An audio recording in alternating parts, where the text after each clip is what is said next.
Operant conditioning theory by B.F. Skinner. Operant conditioning theory, developed by B.F. Skinner, is a foundational concept in behavioral psychology that describes how behaviors are learned and modified through reinforcement and punishment. This theory emphasizes the role of the environment in shaping behavior, providing valuable insights for educators in managing classroom dynamics and promoting effective learning. Below is a comprehensive 16-mark answer detailing the theoretical framework of Skinner's operant conditioning and its educational implications. Theoretical framework of operant conditioning. Skinner's operant conditioning theory posits that behavior is influenced by the consequences that follow it. Unlike classical conditioning, which focuses on associating stimuli, operant conditioning emphasizes the role of reinforcement and punishment in shaping voluntary behaviors. 1. Key concepts of operant conditioning. Operant behavior. This refers to voluntary behaviors that operate on the environment to produce consequences. For example, a student raising their hand to answer a question is an operant behavior. Reinforcement. This is any consequence that strengthens or increases the likelihood of a behavior. There are two types of reinforcement. Positive reinforcement, adding a pleasant stimulus to increase the likelihood of a behavior. For example, giving praise or rewards to a student who completes their homework on time. Negative reinforcement, removing an unpleasant stimulus to increase the likelihood of a behavior. For example, allowing students to leave class early if they finish their assignments ahead of time. Punishment.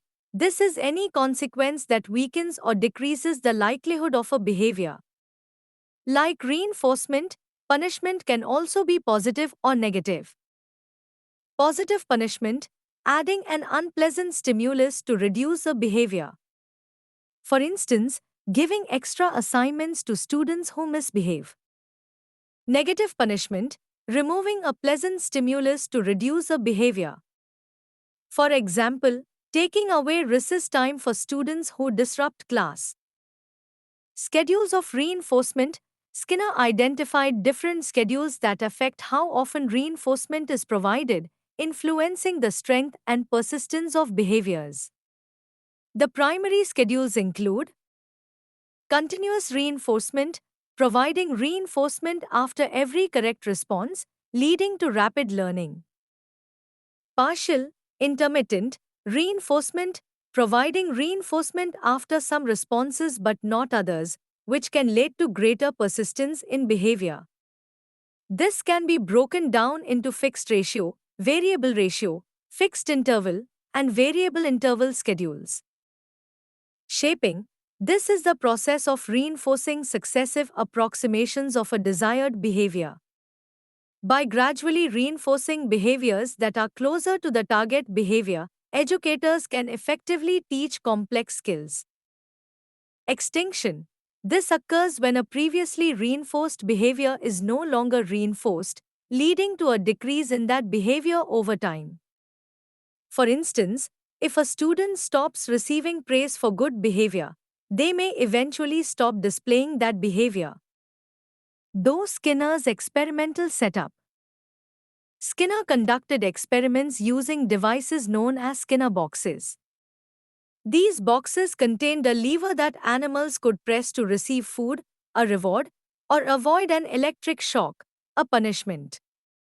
By manipulating the conditions and observing the animals' behaviors, Skinner was able to study how reinforcement and punishment influenced learning. Educational implications of operant conditioning.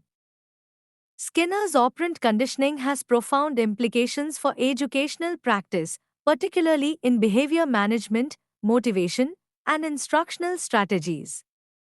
Here are several key implications. 1. Behavior management. Positive reinforcement strategies. Educators can create a classroom environment that emphasizes positive reinforcement. This can involve using praise, rewards, or incentives to encourage desired behaviors, such as completing assignments, participating in class, or collaborating with peers. Establishing clear expectations. By clearly outlining expected behaviors and the associated reinforcements or consequences, teachers can help students understand the behavior management system. For instance, using a chart to track good behavior and rewards can motivate students to adhere to classroom rules. Effective use of punishment. While positive reinforcement is preferred, understanding punishment is essential. Educators should use punishment judiciously, ensuring that it is appropriate and proportional to the behavior. Negative punishment, such as removing privileges, should be applied carefully to avoid fostering resentment or fear. Though, motivation and engagement. Intrinsic versus extrinsic motivation. Skinner's theory can help educators understand the balance between intrinsic, internal satisfaction, and extrinsic, external rewards, motivation. While extrinsic rewards can encourage initial engagement, fostering intrinsic motivation through meaningful learning experiences is crucial for long-term engagement. Using reinforcement to build motivation. By providing immediate reinforcement for desired behaviors, teachers can increase student motivation and enthusiasm for learning. For instance, offering small rewards for completing tasks can encourage students to take pride in their work. Teen personalized learning. Individualized reinforcement plans. Recognizing that students respond differently to reinforcement, educators can create personalized plans that cater to individual student needs and preferences.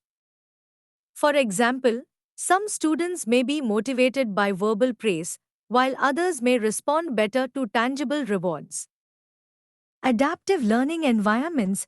Implementing adaptive learning technologies that provide immediate feedback and reinforcement can enhance student learning. These platforms can adjust to individual learning paces, reinforcing correct answers and guiding students through errors. Shaping complex behaviors. Breaking down tasks. Teachers can use shaping to break down complex tasks into manageable steps, reinforcing each step as students progress. For example, in teaching writing, a teacher might first reinforce students for completing outlines, then for writing drafts, and finally for producing a finished piece. Gradual release of responsibility. Gradually shifting responsibility from the teacher to the student is consistent with the principles of operant conditioning.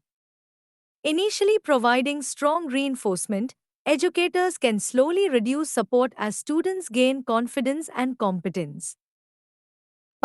Feedback and assessment. Immediate feedback. Providing immediate feedback after a student's response strengthens the learning process. For example, using clickers or online quizzes allows teachers to reinforce correct answers instantly, enhancing retention.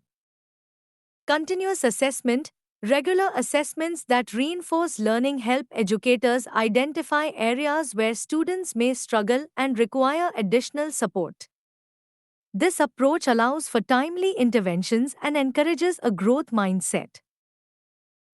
Promoting self-regulation. Teaching self-monitoring.